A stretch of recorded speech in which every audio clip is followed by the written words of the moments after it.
There are places in the West where reputations are built on bullets and blood, where man's name carries more weight than any law, and where fear walks ahead of certain men like a shadow cast by the sun. Silver Creek was one of those places in the autumn of 1881, a thriving mining town carved into the foothills of the Colorado Rockies, where silver veins ran deep and fortunes changed hands faster than cards in a crooked game. The streets were thick with mud and commerce, the air filled with the constant ring of hammers on steel, the grinding of our crushers, and the voices of thousands who had come seeking wealth or escape.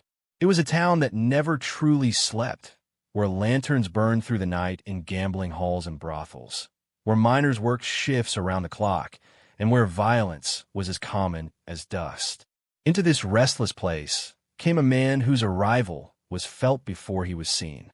His name was Caleb Rourke, and he was a gunslinger whose reputation stretched from the border towns of Texas to the gold camps of Montana.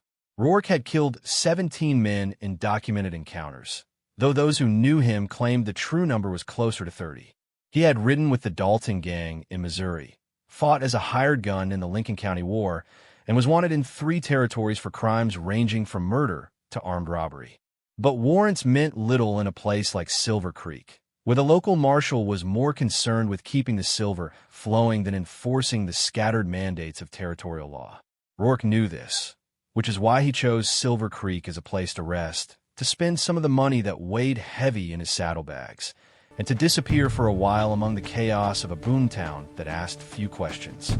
He took a room at the Elkhorn Hotel, a 3-story establishment on the main thoroughfare that catered to the more prosperous element of Silver Creek society.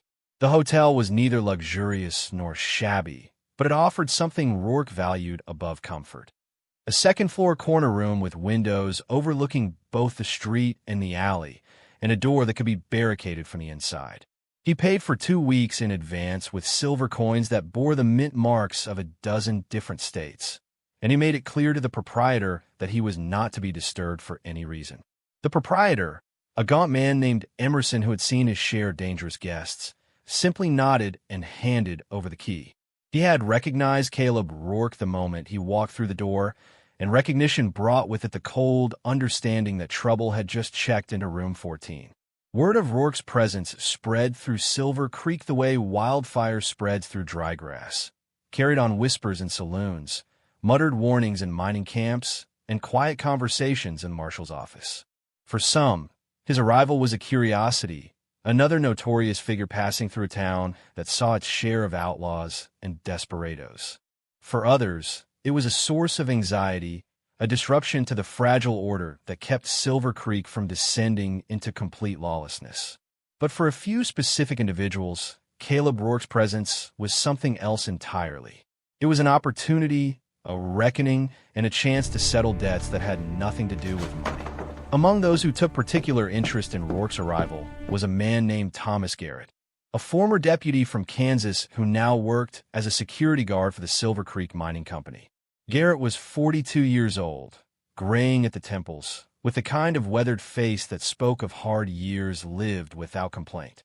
He had been a lawman once, a good one by most accounts, but that was before Dodge City, before the night in 1877 when Caleb Rourke rode into town with 3 other men and robbed the cattleman's bank. During the robbery, a young teller had panicked and reached for a hidden revolver. Rourke had shot him twice in the chest without hesitation, killing him instantly. The teller's name was Michael Garrett, and he had been Thomas Garrett's younger brother, 23 years old and newly married, with a pregnant wife waiting at home. Rourke and his companions had escaped that night with $8,000, and no one had ever been brought to justice for Michael's death. Thomas Garrett had spent 4 years searching for Caleb Rourke, following rumors and chasing ghosts across half the frontier. He had resigned his position as deputy, abandoned his home, and devoted himself entirely to the idea of revenge. But the West was vast, and Rourke was careful, never staying in one place long enough to be found, always moving, always one step ahead of the men who wanted him dead or arrested. Eventually, Garrett's money ran out, and his resolve began to crack under the weight of futility. He had drifted to Silver Creek 6 months earlier, taking work with a mining company, trying to build something resembling a normal life from the wreckage of his obsession. And then, on a cold October morning, he saw Caleb Rourke walking into the Elkhorn Hotel, and every dormant impulse of vengeance ignited like a match struck in darkness. But Garrett was not the only one with a reason to want Rourke dead. There was a gambler named Lucas Finch who claimed that Rourke had cheated him out of $300 in a card game in Abilene and then threatened to kill him when he protested. There was a prostitute named Sarah Delacroix who whispered to anyone who would listen that Rourke had beaten one of her friends nearly to death in a Denver brothel for refusing his advances. There was a rancher's son named David McClintock who had ridden with Rourke briefly and witnessed him murder an unarmed man during a robbery, a killing so casual and unnecessary that it had haunted McClintock ever since. And there were others, unnamed and unknown, who carried their own grievances and grudges, their own memories of violence inflicted by a man who seemed to move through the world without conscience or consequence. Caleb Rourke himself was aware of the attention his presence generated, though he showed no outward sign of concern. He spent his days drinking moderately in the saloons, playing cards with a practiced caution that suggested he had learned not to win too consistently, and visiting the establishments on Silver Creek's less reputable streets, where women and whiskey could be purchased for the right price. He was a man of average height, but exceptional build, lean and hard-muscled, with the kind of physical presence that came from years of living rough. His face was angular and sun-darkened, marked by a scar that ran from his left cheekbone to his jaw, a souvenir from a knife fight in Santa Fe. His eyes were pale gray, the color of winter ice, and they possessed a quality of watchfulness that never entirely disappeared, even when he appeared relaxed. He wore his revolvers low on his hips, twin Colt .45s with walnut grips worn smooth from use, and those who observed him noted that his hands were never far from those weapons, even when he was eating or drinking. But despite his vigilance, despite his reputation and his skill, Caleb Rourke was still a man, and men must sleep. This fundamental vulnerability was not lost on Thomas Garrett, who began watching the Elkhorn Hotel with the patient intensity of a hunter observing prey. He noted the hours when Rourke came and went, the route he took from the hotel to the saloons, the time he typically returned to his room each night.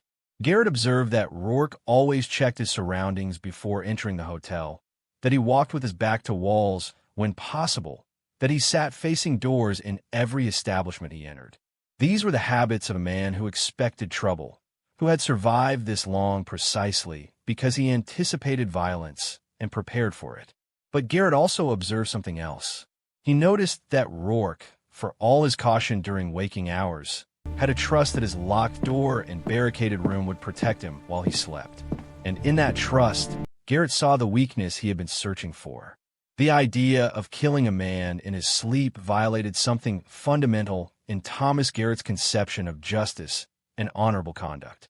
He had been a lawman, a man who believed in trials and due process, in facing your enemies openly rather than striking from shadows. But 4 years of futility and grief had eroded those beliefs, replacing them with something harder and more pragmatic. Rourke would never be arrested, never stand trial, never face legal consequences for the men he had killed, including Michael Garrett. The law was a fiction in places like Silver Creek, enforced when convenient and ignored when expensive. If Thomas Garrett wanted justice for his brother, he would have to create it himself, and if that meant becoming something he had once despised, then that was the price he was willing to pay. But planning such an act required more than just resolve. It required access, timing, and a level of certainty that would not be easily achieved. The Elkhorn Hotel was a public building with guests and staff moving through it at all hours. Rourke's room was on the second floor, accessible only by the main staircase or the exterior fire escape that ran along the back of the building. The door was solid oak with a heavy lock, and Garrett had learned from casual conversation with the hotel staff that Rourke barricaded it each night with a chair wedged under the handle. The windows were kept partially open for ventilation, but were positioned high enough that climbing through them would be difficult and noisy. Every approach presented obstacles, and Garrett knew that any plan would require help, resources, and a willingness to act with absolute commitment once the moment arrived. He found his accomplice in an unexpected place. Lucas Finch, the gambler who claimed Rourke had cheated him, approached Garrett one evening in a saloon called the Silver Dollar. Finch was a thin, nervous man with the soft hands of someone who had never worked physically demanding labor, dressed in a suit that had once been expensive but now showed signs of wear. He had heard through the complicated grapevine of frontier gossip that Garrett had a personal interest in Caleb Rourke, and he proposed an alliance that was as pragmatic as it was morally questionable. Finch had connections with the hotel staff, specifically a night clerk who owed him gambling debts and could be persuaded to provide access to certain areas of the building. Garrett had the resolve and the skill with firearms that would be necessary to complete the task. Together, they might accomplish what neither could achieve alone. The conversation that followed was conducted in whispers, two men negotiating the terms of murder over glasses of whiskey in a crowded room where no one paid them particular attention. Garrett made it clear that his motivation was justice for his brother, not financial gain, though Finch suggested they search Rourke's room after the killing and We have to split move now. whatever It's money getting they worse. found. Garrett I know, agreed to but this we can't not just rush in. because he We have wanted no the money, choice. but because he understood that Finch's cooperation depended on some tangible reward. They discussed methods, timing, and the crucial question of how to escape Silver Creek afterward without arousing immediate suspicion. They agreed that the act would have to appear, at least initially, as though Rourke had been killed by some unknown enemy, giving them time to establish alibis and distance themselves from the crime. The plan they eventually settled on was simple, which in their estimation made it more likely to succeed than something elaborate that might fail at any of a dozen points. The night clerk at the Elkhorn Hotel was a young man named Peter Walsh, barely 20 years old, who worked the midnight to dawn shift and supplemented his meager wages by facilitating various illicit activities for guests who required discretion. He owed Lucas Finch $140 from a series of card games played over the previous month, a debt he had no realistic means of repaying on his salary. When Finch approached him with a proposition, Walsh's initial response was fear and refusal. But Finch was persuasive, and he understood how to apply pressure. He explained that the debt could be forgiven entirely in exchange for one simple favor: providing access to the second-floor hallway at a specific time and ensuring that he was elsewhere, perhaps in the basement checking the furnace, when certain events transpired in room 14. Walsh would not be asked to participate in any violence.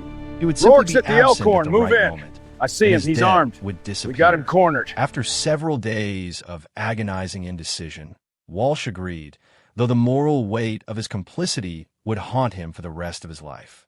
Caleb Rourke, meanwhile, continued his routine, unaware that his death was being planned with methodical precision.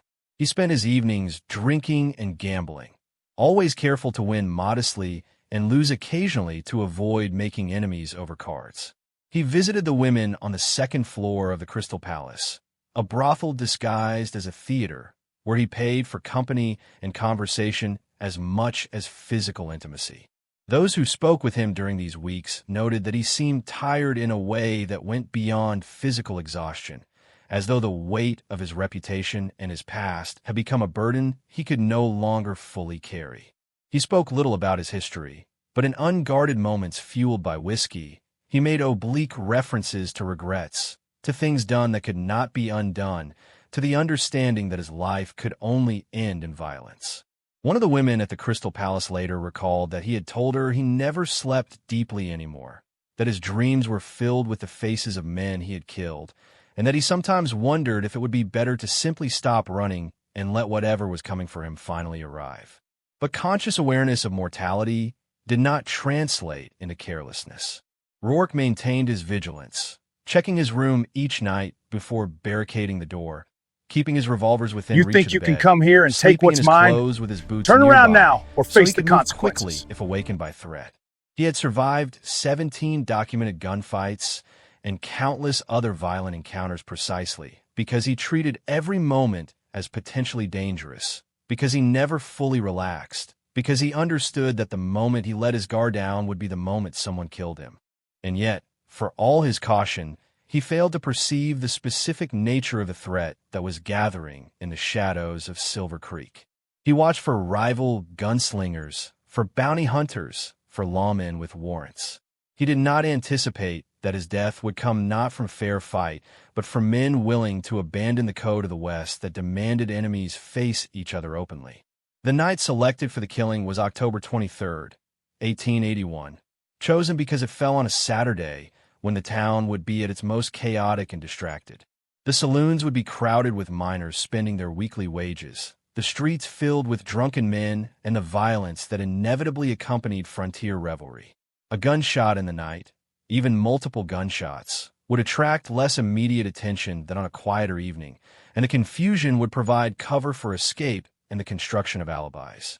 Thomas Garrett spent that afternoon in visible locations, making sure he was seen by numerous witnesses, establishing a presence that could be verified if questions were later asked. Lucas Finch did the same, playing card to the silver dollar and losing just enough to seem engaged and distracted by his game. Midnight shift, Peter Walsh reported for his shift at the Elkhorn Hotel at midnight, his hands trembling slightly as he took his position behind the desk in the lobby.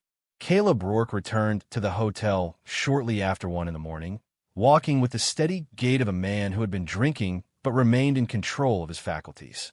He nodded to Walsh as he passed through the lobby, a brief acknowledgement that carried no particular significance.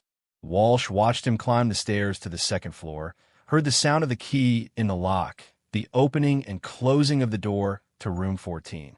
For several minutes, Walsh remained frozen behind the desk, his heart pounding so violently he was certain it could be heard across the lobby. Then, at precisely 1:30, as had been arranged, he left his post and descended to the basement, ostensibly to check the coal furnace that heated the building. He would later claim that he spent 20 minutes below, ensuring that the fires were properly banked for the night, and that he heard nothing unusual during that time. Thomas Garrett and Lucas Finch approached the Elkhorn Hotel from the alley that ran behind the building, moving through shadows cast by a quarter moon hanging in a clear October sky. They had agreed that Garrett would be the one to enter the building and commit the actual killing, while Finch would remain outside as a lookout and to provide an escape route if complications arose. Garrett carried a single-action Colt revolver, his service weapon from his days as a deputy, cleaned and loaded with 6 fresh cartridges. His hands were steady, his breathing controlled, but his mind was a battlefield of competing emotions. Determination, revulsion, grief for his brother, and the terrible understanding that he was about to cross a line that could never be uncrossed. The fire escape at the rear of the Elkhorn Hotel was a simple iron structure that zigzagged up the back wall, providing emergency egress for the upper floors. Garrett climbed it slowly, testing each step to minimize noise, ascending to the second-floor landing that was positioned directly outside room 14. The window was partially open, as it had been every night that Garrett had observed the hotel, left ajar to allow the circulation of cool air into a room heated by the body of a sleeping man. Through the gap, Garrett could hear the sound of breathing, deep and rhythmic, the unmistakable pattern of someone in genuine sleep. For a long moment, he remained on the fire escape, pressed against the wall, listening, verifying that Rourke was alone and unaware. The sound of that breathing, so ordinary and human, almost broke his resolve. But then he thought of Michael, of the telegram he had received 4 years earlier informing him of his brother's death, of the funeral where he had watched Michael's pregnant widow collapse in grief, and the hardness returned. The window was tall and narrow, designed more for ventilation than access, but Garrett was lean enough to maneuver through it with slow, careful movements. He entered the room feet first, lowering himself to the floor with agonizing I'll caution. raise you 20. Every muscle 20? tensed You're bluffing. against the possibility of creaking Let's boards see the cards, or then. shifting furniture that might wake the man sleeping less than 10 feet away. The interior of room 14 was dimly illuminated by moonlight filtering through the windows, casting everything in shades of gray and black. Garrett could make out the shape of the bed, the form of Caleb Rourke lying on his side, one arm tucked beneath the pillow, the other resting across his chest. On the nightstand beside the bed were Rourke's twin revolvers, close enough for him to reach in a single motion if he woke, but for the moment, untouched and silent. Garrett drew his own revolver and stood absolutely still, allowing his eyes to adjust fully to the darkness, allowing his breathing to slow to the point where it would not betray his presence. He had imagined this moment hundreds of times over the past 4 years, had rehearsed in his mind the confrontation where he would face Rourke openly, announce why he was there, give the man a chance to draw his weapons and die with some dignity. But that fantasy belonged to the person he had been before grief and obsession had reshaped him. The man he had become understood that honor was a luxury he could no longer afford, that Rourke deserved no warning, no chance, no mercy. This was not a duel. This was an execution. He raised the revolver, aimed at the center of Rourke's torso, and in the instant before he pulled the trigger, a thought flashed through his mind, that this would not bring Michael back, that killing Rourke would not undo what had been done, that he was about to become the very thing he had once sworn to prevent. But the thought came and went in less than a second, and then his finger tightened on the trigger. The sound of the gunshot in the confined space of the hotel room was deafening, a thunderclap of powder and flame that shattered the silence and left Garrett's ears ringing. Rourke's body convulsed, a violent spasm as the bullet tore through his chest, and he made a sound that was somewhere between a gasp and a groan. Garrett fired again, and then a third time, each shot deliberate, and aimed with the precision of a man who had once been a lawman and knew exactly where to place bullets to ensure death. The smell of gunpowder filled the room, acrid and choking. Rourke attempted to move, his hand reaching weakly toward the nightstand where his revolvers lay, but the strength was already draining from his body. He managed to turn his head toward Garrett, and for a brief moment, their eyes met in the darkness. There was no recognition in Rourke's gaze, no understanding of who had killed him or why. There was only shock, pain, and the terrible awareness that death had come for him not in a fair fight, but from the shadows while he slept. Garrett fired a fourth shot, this one into Rourke's head, ensuring that there would be no survival, no lingering, no chance for the man to speak or identify his killer. Then he stood in the darkness, the revolver still raised, watching as the last movements faded from Rourke's body and the room fell completely silent. Keep your except eyes for open. the ringing in his own I see ears. something up there. He had expected to Let's feel move. triumph, satisfaction, the release of 4 years of accumulated rage and grief.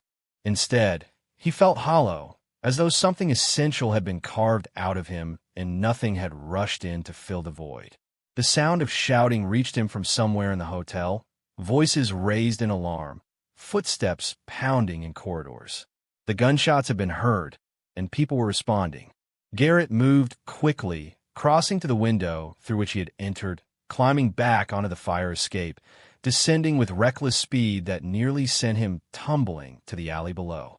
Lucas Finch was waiting, his face pale with fear, and together they ran through the darkness, putting distance between themselves and the Elkhorn Hotel, separating after several blocks to pursue individual routes back to their respective residences. Garrett reached his small rented room above a dry goods store and collapsed onto the bed, his hands still trembling, the smell of gunpowder clinging to his clothes and skin. The discovery of Caleb Rourke's body created a sensation in Silver Creek that dominated conversation for days. The room had been found locked and barricaded from the inside, a detail that initially suggested suicide, though the position of the wounds and the presence of 4 bullet holes made this explanation impossible. The window had been left open, and marks on a fire escape indicated that someone had used it to enter and exit the room. You can't stay here. They're coming. Never been fired, Go now before it's too late. No money or valuables appear to have been stolen, ruling out simple robbery. The marshal, a pragmatic man named Holt who had been content to ignore Rourke's presence as long as he caused no trouble, found himself under pressure to conduct an investigation, though his enthusiasm for pursuing the killer of a known outlaw was notably restrained. Theories proliferated with the wild abandon that characterized frontier gossip. Some claimed that Rourke had been killed by a rival gunslinger seeking to enhance his own reputation. Others suggested that a vengeful lawman from one of the territories where Rourke was wanted had tracked him to Silver Creek and administered vigilante justice. There were whispers of hired assassins, of conspiracy, of hidden enemies who had waited years for the opportunity to strike. The truth, known only to 3 men, remained hidden beneath layers of speculation and rumor. Thomas Garrett was questioned as a matter of routine, as were dozens of other residents, but his alibis held up to casual scrutiny, and he was dismissed as a suspect. Lucas Finch likewise escaped serious investigation, and Peter Walsh, though consumed by guilt, maintained his silence. The reaction of Silver Creek's population to Rourke's death was complex and revealing. There was no public mourning, no expressions of sympathy for a man who had lived by violence and died by the same principle. But there was also a kind of collective unease, a sense that something fundamental had been violated. The Code of the West, however brutal and arbitrary, held that men settled their disputes openly, that gunslingers died facing their enemies, that there was at least a pretense of honor in violence. Killing a man in his sleep, regardless of who he was or what he had done, seemed to cross a line that made everyone slightly less safe. If the deadliest gunslinger in Colorado could be murdered in a locked hotel room, then no one was truly protected by reputation or skill. The myth of the invincible gunman had been exposed as exactly that, a myth vulnerable to the same betrayals and ambushes that claimed ordinary men. Caleb Rourke was buried in Silver Creek Cemetery on a hillside overlooking the town, in an unmarked grave paid for by the county. No one claimed his body. No family came forward. No friend stood at the graveside. The local newspaper ran a brief obituary noting his death and listing some of his known crimes. But the article was perfunctory and devoid of sentiment. Within a week, new scandals and tragedies had displaced the story, and Rourke began the slow process of becoming legend rather than man. His death transformed into a cautionary tale told in saloons and mining camps, each retelling adding details and embellishments until the truth became impossible to distinguish from fiction. Thomas Garrett remained in Silver Creek for another month, continuing his work with the mining company, maintaining the facade of normalcy. But the hollow feeling that had come over him in Rourke's hotel room never entirely disappeared. He found himself unable to sleep properly, plagued by dreams in which Rourke's face appeared in the moment before death, eyes filled with shock and betrayal. He began drinking more heavily, trying to drown the memories, try to recapture the sense of righteous purpose that had sustained him through 4 years of searching. But righteousness had died in room 14, replaced by the cold understanding that he had committed murder, and no amount of justification could change that fundamental truth. In late November, Garrett left Silver Creek without explanation, drifting south toward New Mexico, seeking anonymity in territories where no one knew his name or history. Lucas Finch continued his life as a gambler, spending the money he had taken from Rourke's saddlebags with the cautious restraint of a man who understood that sudden wealth attracted questions. But his conscience proved less durable than Garrett's. He began making mistakes at cards, losing more often than he won, drinking to the point of incoherence. One night, in March of 1882, he got into an argument with another gambler over a disputed hand and was shot dead in the Silver Dollar Saloon, killed over $20 in a perceived insult. Some who knew him suggested that he had deliberately provoked the confrontation, that he had been seeking an exit from the guilt that consumed him. His body was buried in the same cemetery as Caleb Rourke. I ain't done. On Liar! the opposite Talk hillside, or else. separated in death as they had been in life by the unbridgeable distance between killer and victim. Peter Walsh, the night clerk whose cooperation had made the killing possible, lived longer but with no more peace. He left the Elkhorn Hotel 3 months after Rourke's death, unable to work in the building where he had facilitated murder. He drifted through various jobs in Silver Creek, always struggling with poverty and the weight of a secret. In 1885, consumed by guilt and seeking some form of absolution, he approached a priest and confessed his role in Rourke's death. The priest, bound by the seal of confession, could tell no one, but he urged Walsh to go to the authorities and face legal consequences for his actions. Walsh never did. He died of pneumonia in 1889. His last words reportedly a rambling confession that the few people present could not fully understand. The killing of Caleb Rourke became one of those stories that the West remembers imperfectly, filtering it through the lens of mythology until the truth is buried beneath layers of narrative convenience. In some versions, Rourke was killed by a vengeful lawman in a dramatic confrontation. In others, he was ambushed by a gang of outlaws seeking to steal his reputation. The truth, that he was shot in his sleep by a grief-stricken former deputy and a desperate gambler, satisfied no one's need for dramatic resolution.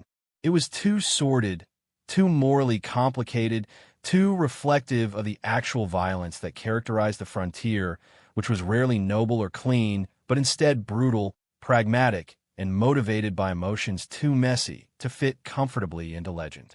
Silver Creek itself continued to prosper for another decade before the silver veins began to play out and the population dwindled. By the turn of the century, it was a shadow of its former self, the grand buildings that had housed saloons and hotels slowly collapsing into ruin. The Elkhorn Hotel burned down in 1903 under mysterious circumstances, taking with it any physical evidence that might have remained of the events of October 23, 1881. The cemetery where Rourke and Finch were buried became overgrown, the wooden markers rotting away until no one could say with certainty which graves belonged to which bodies. And so the story of the gunslinger shot in his sleep faded into the background noise of frontier history, remembered, if at all, as a footnote, a minor incident in a violent era. But for those few who knew the truth, who carried the weight of what had been done in that hotel room, the story never truly ended.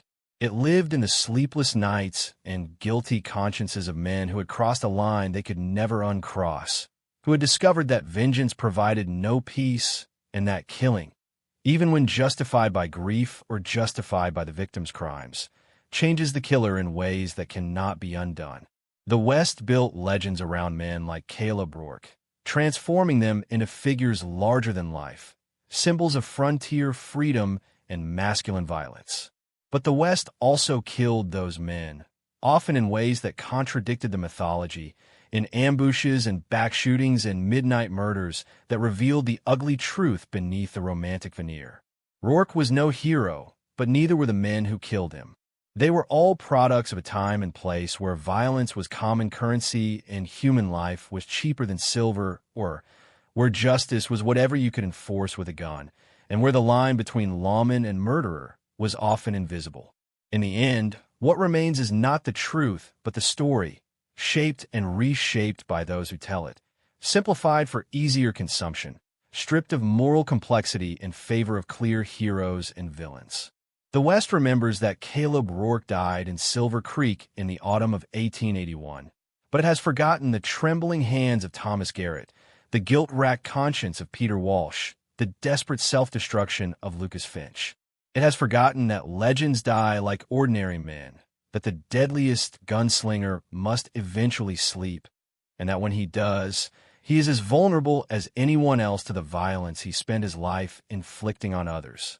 The myth of the invincible gunman survives, despite all evidence to the contrary, because we need our legends more than we need our truths. But for those willing to look beneath the surface, to examine the uncomfortable realities of frontier justice, the story of the gunslinger shot in his sleep stands as a reminder that the West was built not on honor and fair fights, but on ambition, betrayal, and the brutal pragmatism of men willing to do whatever was necessary to survive or to settle scores that the law would never address.